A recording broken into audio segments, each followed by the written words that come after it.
नमस्कार दोस्तों, स्वागत है आप सभी का ऑनलाइन बोर्ड स्टडी चैनल में। तो आज का जो पेपर होने वाला है वह सी टेट 31 दिसंबर 2022 का पेपर लेकर के आया हूं आप लोगों के सामने, ईवीएस का पेडागोजी। और आप सभी को पता है कि भैया मेरे यहाँ कोई भी पेडागोजी हो, उस सभी पेडागोजी का ऑपरेशन वाली बैच चल रहा है, आप सभी को पता है।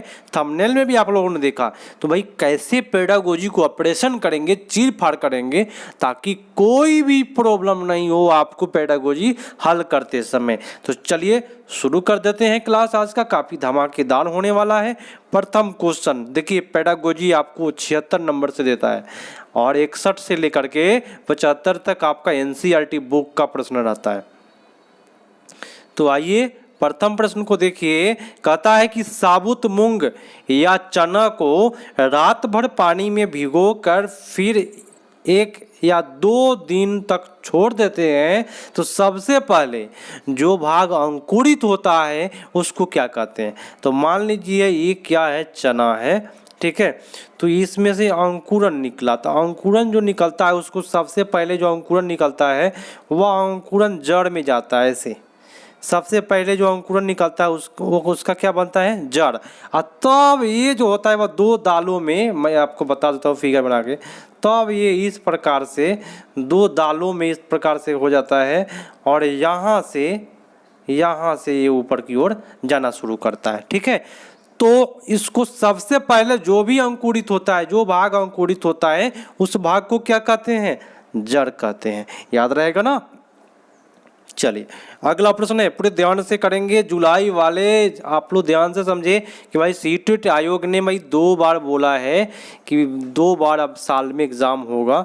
तो जुलाई में जब होने वाली है तो मई के लगभग में भी आपका नोटिफिकेशन निकल सकता है, इसलिए आप लोग तैयारियां में कमी ना करें। क्वेश्चन कहता है मांड की उपस्थिति को जांचने के लिए, मांड होना चाहिए, आप मांड की उपस्थिति को जांचने के लिए आयोडीन के हल्के घोल से परीक्षण करने पर निम्नलिखित में कौन सा रंग आता है। याद रखिए मांड क्या है। सबसे पहले तो आलू को जो काट देते हैं, देखिए एक आलू को काट दीजिए और उसमें से जो पानी इस प्रकार से निकलता है, उसमें से जो पानी आपको निकलते हुए दिखाई देता है उसी को मांड कहते हैं दोस्तों। तो उसका परीक्षण जब करेंगे, उस पर आयोडीन डालेंगे ना, तो पनिया कैसा हो जाएगा, नीला रंग का हो जाएगा। कैसा हो जाएगा दोस्तों, नीला रंग का। आपका उत्तर नीला काला, ए इज द राइट आंसर। अगला प्रश्न पूरे ध्यान से एकदम मजेदार तरीका से क्लास को करना है। बेरी बेरी नामक रोग विषमता निम्नलिखित में किस विटामिन की कमी से होती है। पूरे ध्यान से करें। बेरी बेरी, तो देखिए बेरी बेरी अगर कहे कौन से विटामिन, तो विटामिन बी तो होता है, लेकिन विटामिन बी में भी सब तो विटामिन बी लिखा हुआ है भाई। यहाँ तो ऑप्शन आप लोग के लिए गलत मिल गया, चलिए कोई दिक्कत नहीं। देखिए very very vitamin B, vitamin जो होता है, एक सेकेंड, वह विटामिन B1 से होता है। विटामिन B1 से जो होता है वह बेरी बेरी होता है, याद रखिएगा। तो विटामिन B1 याद रखिए आप सभी को, बेरी बेरी रोग। अगला प्रश्न है पटसन का रेशा पटसन के पौधे के किस भाग से प्राप्त होता है। पटसन जानते हैं आप लोग, पटुआ को बोलते हैं। तो ये किस भाग से प्राप्त होता है, पौधे का तना से। आप लोगों को पता है, आपका उत्तर डी पर जा रहा है। नेक्स्ट है निम्नलिखित में कौन सा जड़ नहीं है। मूली जड़ है, शकरकंद जड़ है, आलू, टेपियोका टेपियोका भैया ये आपका अलग चीज हो गया। आलू जो है वह जड़ नहीं है दोस्तों, आलू क्या है, तना है। क्या है, तना है। तो आपका उत्तर सबसे बेटर किया जाएगा डी। जिन लोगों ने डी किया सही जा रहा है। नेक्स्ट प्रश्न को करते हैं। निम्नलिखित में कौन सा परजीवी पौधा है। पूरे ध्यान से देखिए, परजीवी बोलते हैं कोई भी पौधा आप लोग देखे होइएगा, उसके ऊपर जो पीले कलर का, उसके ऊपर जो पीले कलर का जो छा जाता है लतर, उसको कहते हैं क्या, लियाना। क्या कहते हैं उसको, लियाना कहते हैं। और लियाना का ही हिंदी में लियाना को ही क्या कहते हैं, अमरबेल कहते हैं। क्या कहते हैं, अमरलत्ती कहते हैं हम लोग। उसका नाम क्या है, अमरबेल। तो जिन लोगों ने बी किया सही जा रहे हैं। नेक्स्ट प्रश्न पर आते हैं दोस्तों। प्रश्न कहता है पूरे ध्यान से, निम्नलिखित में कौन सा पौधे के बीज पशुओं के द्वारा विस्थापित होते हैं? बताए। सहजन, मैपल, आक, आम। आम जो है उसको कौवा खा करके उसको कहीं दूसरे जगह रख देगा तो उसमें जो होता है वह बीज का स्थानांतरण गुण पाया जाता है जानवरों के माध्यम से। आम हो जाएगा। ठीक है, जिन्होंने डी किया सही जा रहे हैं। नेक्स्ट है, निम्नलिखित में किसको बीज पत्र होना चाहिए? यहाँ पे बीज पत्र कहते हैं। बताए निम्नलिखित में किसको बीज पत्र कहिएगा? बीजा आवरण, भ्रूण, बीजपति और बीजांड द्वारा। बताए कौन सा होगा आपका उत्तर? बीज पत्र किसको कहते हैं? पूरे ध्यान से, बीज पति को ही कहते हैं बीज पत्र। यहाँ पे लिखा हुआ है बीज पत्र, पत्र से पति और बीज से बीज, तो चीज पत्र हमसे लिखा गया है, वहां पे ब कर लीजिएगा, कोई दिक्कत नहीं होगा। जिन्होंने सी किया सही जा रहा है। थोड़ा सा अगला प्रश्न है पानी। प्रश्न कहता है, पूरे ध्यान से करना है मेरे दोस्तों, और मेरे यहाँ पेडागोजी का ऑपरेशन होगा अभी अभी आप लोगों के सामने, क्योंकि कभी भी अगर अच्छे से पेडागोजी को आप ऑपरेशन करना जान जाएंगे कि कहाँ पे पेडागोजी को पकड़ा जाए, क्या किया जाए, तो डिफिनिट रूप से आपको कहीं भी प्रॉब्लम नहीं होगा। ठीक है, प्रश्न को करिए। निम्नलिखित में कौन पौधे के जड़ में नाइट्रोजन जोड़ने वाले बैक्टीरिया की ग्रंथि नहीं होती है? मीठी मटर, बगीचे वाली मटर, तुलसी, मूंगफली। बताए। देखिए दोस्तों, कोई भी मटर हो, बगीचा का हो या कोई भी मीठा मटर हो, कोई भी मटर दलहनी पौधा में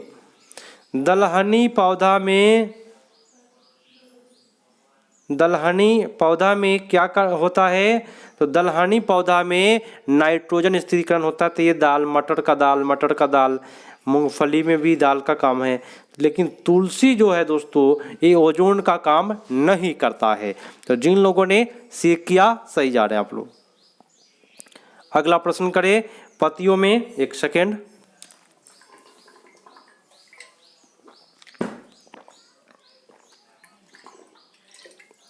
हाँ, तो थोड़ा सा जल ग्रहण कर लेते हैं ताकि भाई आप लोग को अच्छे तरीका से ऑपरेशन करके बताना है। पत्तियों में जो सिराएं होती है, छोटी छोटी सिरा की व्यवस्था का नाम क्या है? सिराएं समझते हैं आप लोग? मैं आपको फिगर बना देता हूँ। ये पत्तियाँ है, मान लीजिए, तो ये जो छोटी छोटी जो सिराएं होती है, और इस सिराओं में भी छोटी छोटी सिरा होती है ऐसे ऐसे, तो उस छोटी छोटी सिरा को क्या कहते हैं? तो सिरा को सिरा विन्यास कहेंगे ना भैया। चलिए, बहुत अच्छी बात है, जिन लोगों ने बी किया सही जा रहे हैं। नेक्स्ट प्रश्न को करते हैं। निम्नलिखित में कौन सा जीवाश्म ईंधन नहीं है? कोयला। देखिए, जीवाश्म ईंधन सबसे पहले आप नोट करें कौन कौन आता है। तो कोयला, पेट्रोलियम और प्राकृतिक गैस, 3 आपका जीवाश्म गैस है ना, 3 आपका जीवाश्म ईंधन है। सॉरी, तो जीवाश्म ईंधन लेकर के आप नोट कर ले, क्योंकि जीवन में कभी भी आएगा क्वेश्चन तो कोयला, पेट्रोलियम, प्राकृतिक गैस ही आएगा। ये आपका जीवाश्म ईंधन है। ठीक है, लकड़ी आपका जीवाश्म ईंधन नहीं है, तो यही करके आइएगा। अगर आप सीटेट की तैयारियां कर रहे हैं और जुलाई में सीटेट देना चाहते हैं, तो मैं जो भी बात अगर वीडियो में बोलूँ कि नोट करना है तो उसको कर लीजिएगा, क्योंकि मैं आपके भले के लिए, और मैं आपको बताऊं कि भाई मेरे चैनल से काफ़ी लोग जुड़े हुए हैं और सभी कोई अच्छे से तैयारी करके पास भी किए हैं सीटेट, और आप लोग का भी निकलेगा। प्रश्न कहता है, निम्नलिखित में कौन सा ऊर्जा का पारंपरिक स्रोत है? सौर ऊर्जा, ज्वार भट्टा, भूगर्भीय ऊष्मीय ऊर्जा, जीवाश्म ईंधन। बताए, ऊर्जा का पारंपरिक स्रोत बताना है। देखिए, ऊर्जा का पारंपरिक स्रोत सबसे पहले समझे कि पारंपरिक स्रोत होता क्या है। तो वैसा स्रोत जो एक बार उपयोग करने के बाद पुनः प्राप्त नहीं कर सकते हैं। तो कोयला होगा, पेट्रोलियम होगा, और क्या होगा? प्राकृतिक गैस होगा। यही ना बताए थे आपको। तो ये जीवाश्म ईंधन जितने भी हैं वह आपका पारंपरिक स्रोत है। नेक्स्ट दोस्तों, पौधों के ऊपरी भागों से वाष्प के रूप में, यहाँ पे प है उसको प माने। वाष्प के रूप में जल की क्षति को क्या कहते हैं? देखिए पौधा मैं आपको बना देता हूँ छोटा सा, पूरे ध्यान से, ताकि आपको पढ़ने में अच्छा लगे। ये पौधा है, इस पौधे के जो ऊपरी भाग है, इस पतिया होता है ना भाई, तो पतिया से जो भी जल की क्षति होती है उस क्षति को क्या कहते हैं? उसको कहते हैं मेरे दोस्तों, क्या कहते हैं? वाष्पोत्सर्जन। बहुत अच्छी बात है, जिन लोगों ने डी किया सही जा रहे हैं। रेगुलर बने रहना, रेगुलर, यहाँ पे कोई दिक्कत कोई परेशानी नहीं होगा। हाँ कभी कभी क्लास स्टॉप था, कल का क्लास स्टॉप में रखा था भाई, नेटवर्क प्रॉब्लम काफ़ी चल रहा है जिसकी वजह से नहीं करा पाया क्लास को, लेकिन कोशिश रहता है कि रेगुलर 7:30 पर आपको मैं क्लास कराऊं। प्रश्न है, हिमालय मेपल एक औषधीय पौधा है, ठीक है भाई, जो ऊंचे क्षेत्रों में पाया जाता है।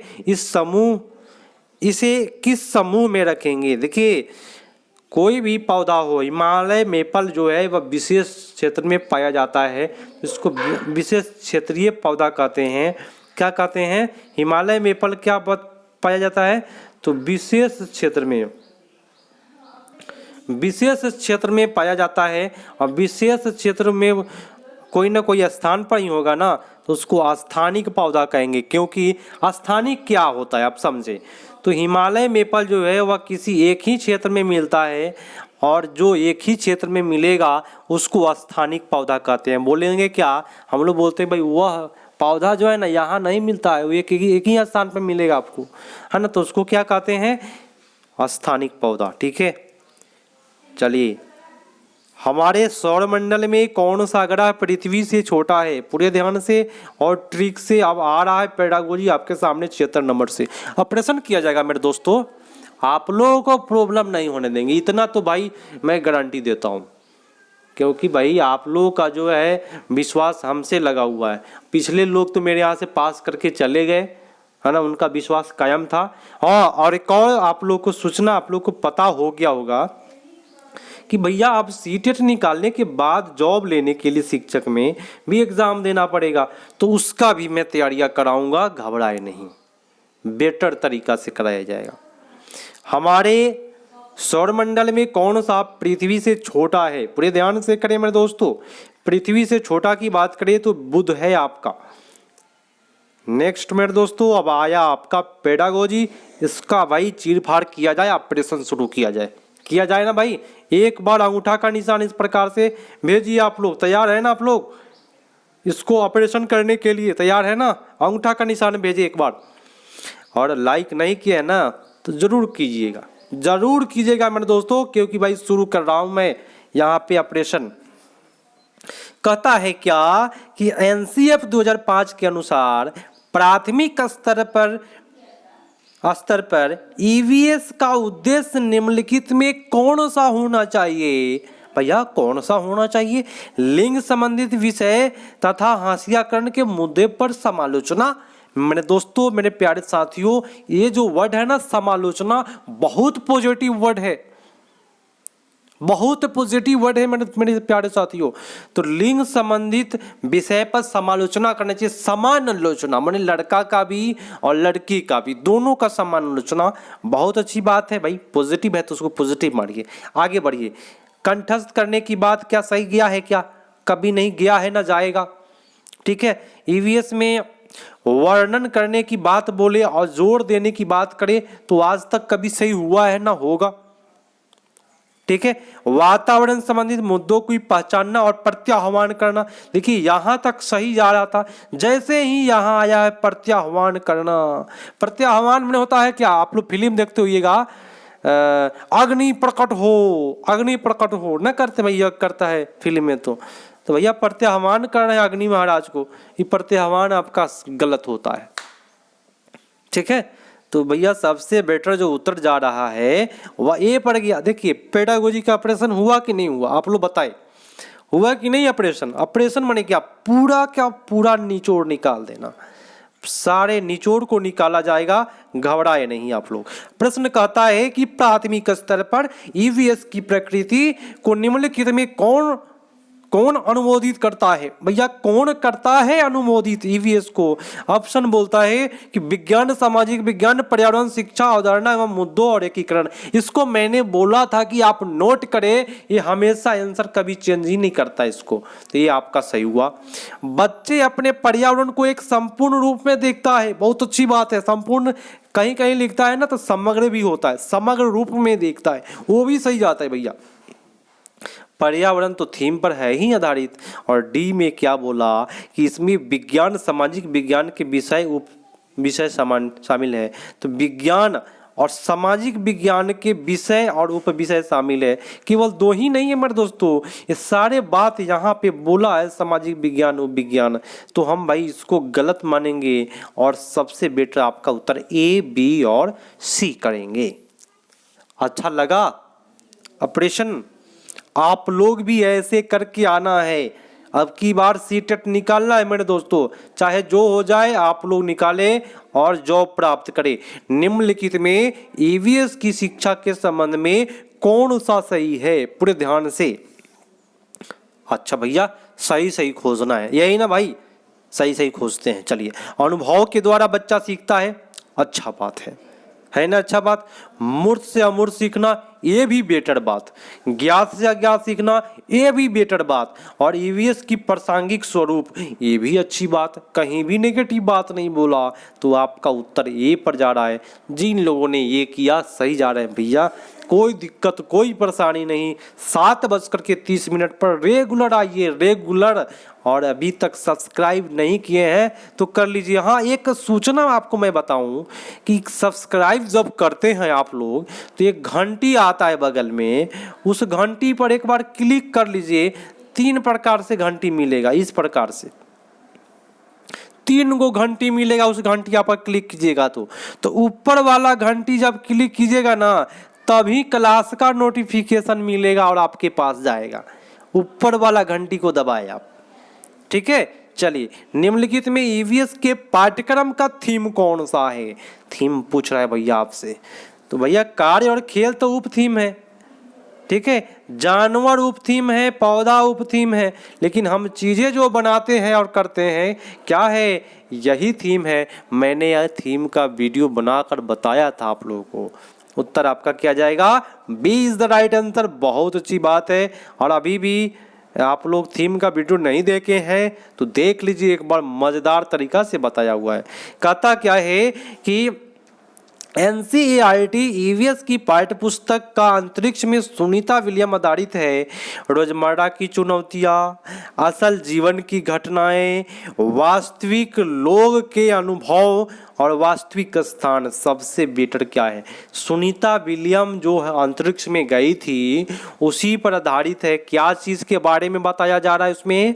तो सुनीता विलियम जो अंतरिक्ष में गई है तो अपना अनुभव बताएगी ना भैया। सुनीता विलियम जब अंतरिक्ष में गई तो अपना अनुभव न बताएगी, तो वास्तविक लोग तथा उनके अनुभव। यहां सबसे बेटर आपका C is the right answer. Next दोस्तों, कहता है प्रश्न कि खाद्य पदार्थ के खराब होने तथा अपव्ययों को संबोधित करने के लिए निम्नलिखित में कौन सा संसाधन सुझाव उपयुक्त है? आप लोगों को बताया जा रहा है कि खाद्य संरक्षण के लिए, माने कोई भी खाना खराब ना हो, उसके लिए सबसे उपयुक्त बताना है कि कौन सा होगा। तो सबसे बेटर मैं आपको बताऊं कि भाई हम लोग तो भाई परिवार से जुड़े हुए हैं। जुड़े हैं कि नहीं जुड़े? जुड़े हैं। तो परिवार के अनुभव जो भी होगा वो बेटर होगा, उससे बच्चा सीखेगा।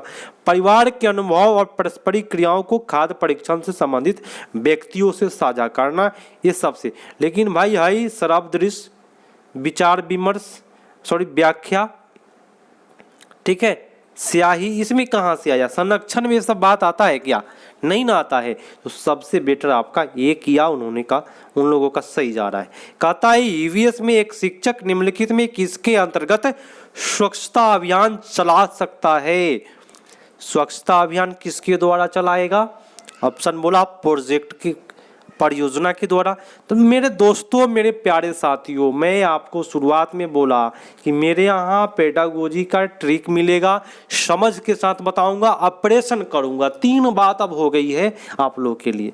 तो ट्रिक क्या है कि स्वच्छता अभियान की बात करें तो आजकल आप लोग टेलीविज़न पर परियोजना के द्वारा, कौन सा परियोजना, तो बिहार सरकार या भारत सरकार के द्वारा जितने भी परियोजनाएं हैं या उत्तर प्रदेश सरकार, कोई भी सरकार हो भारत में, सभी सरकार स्वच्छता पर एक क्या करता है, अभियान चलाता है। तो उसको कहते हैं परियोजना के द्वारा,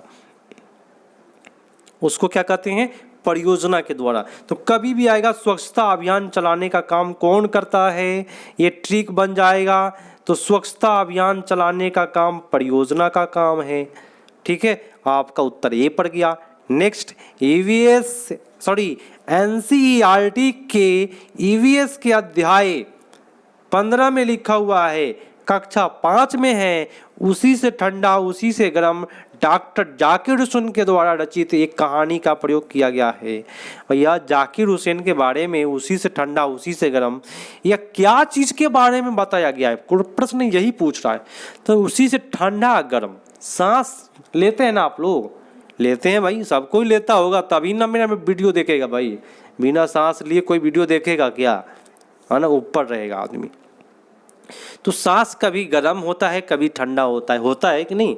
तो क्या है, उसी से ठंडा उसी से गर्म जो है, डॉक्टर जाकिर हुसैन कक्षा 5 के अध्याय 15 में लिखा है, ये सांस लेने और छोड़ने की प्रक्रिया के समझ के बारे में सबसे बेटर सी होगा। ईवीएस की शिक्षा में रचनात्मक मूल्यांकन का संचालन करने का सबसे उपयुक्त उद्देश्य क्या है। भैया उपयुक्त पूछ रहा है आपसे, तो भाई उपयुक्त खोजेंगे भाई, अच्छा वाला खोजा जाएगा, है ना। तो विद्यार्थियों को मात्रात्मक गुणात्मक प्रगति से संबोधित करना। देखिए, अगर मात्रात्मक रहता है स्पेशल तो गलत, अगर आपका गुणात्मक रहता तो गलत, लेकिन जब दोनों दे रहा है तो 100% सही जाएगा। ठीक है, 100% श्रेणी अंक आज तक कभी सही हुआ है और न सही जाएगा।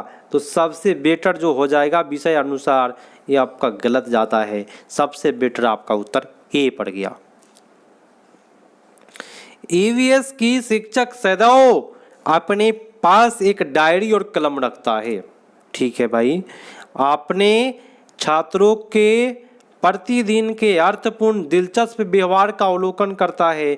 शिक्षक प्रयोग करता है, क्या चीज का प्रयोग करेगा, दृष्टांत वर्णन उपकरण का, पोर्टफोलियो का, क्रम निर्धारण मापनी का या चेक लिस्ट का, जांच सूची का। बताइए क्या होगा आपका उत्तर।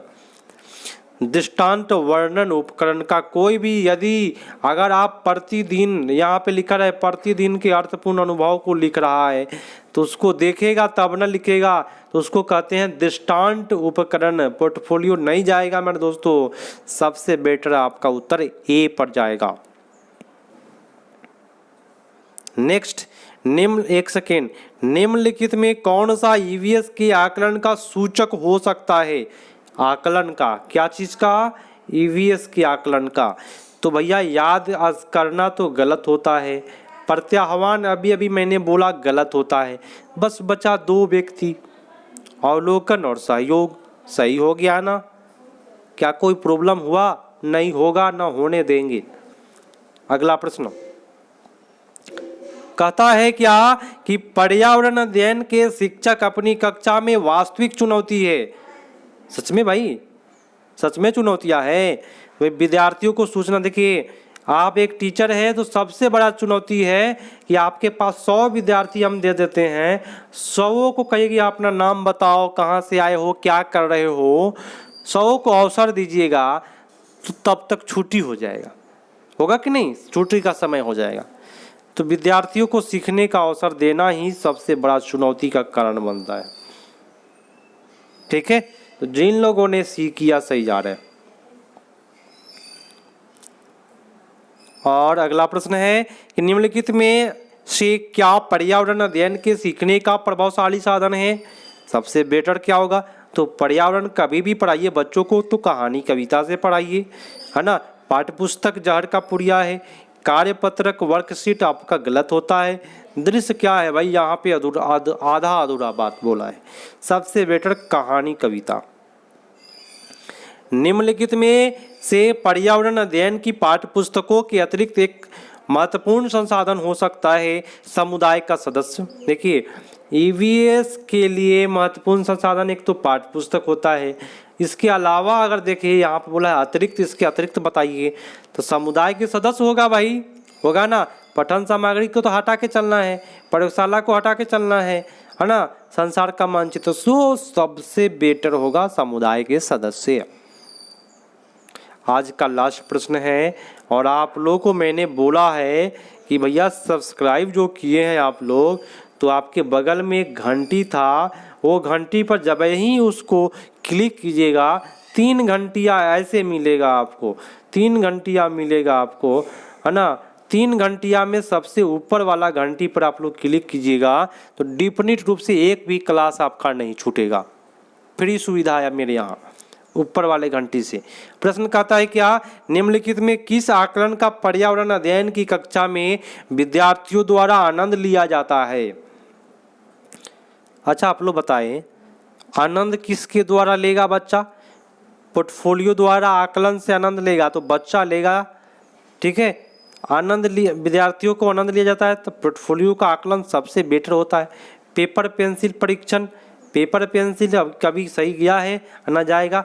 मौखिक प्रश्न और शाब्दिक प्रश्न को छोड़ दिया है, इसलिए सब गलत जा रहे हैं। सबसे बेटर आपका उत्तर ए पर। तो भैया मिलते हैं अगले पार्ट में। आप लोगों को मात्र 26 मिनट में, 26 मिनट मेरे स्क्रीन पर चल रहा है, 30 प्रश्न कराया, तो बताए 30 प्रश्न में आपका कितना सही जा रहा है। जो लोग ऑफलाइन देख रहे हैं कमेंट जरूर करके बताएं, और जो भी प्रॉब्लम आता है आप कमेंट करें, मैं जवाब दूंगा, लाइक करूंगा आपके कमेंट को, ठीक है भैया।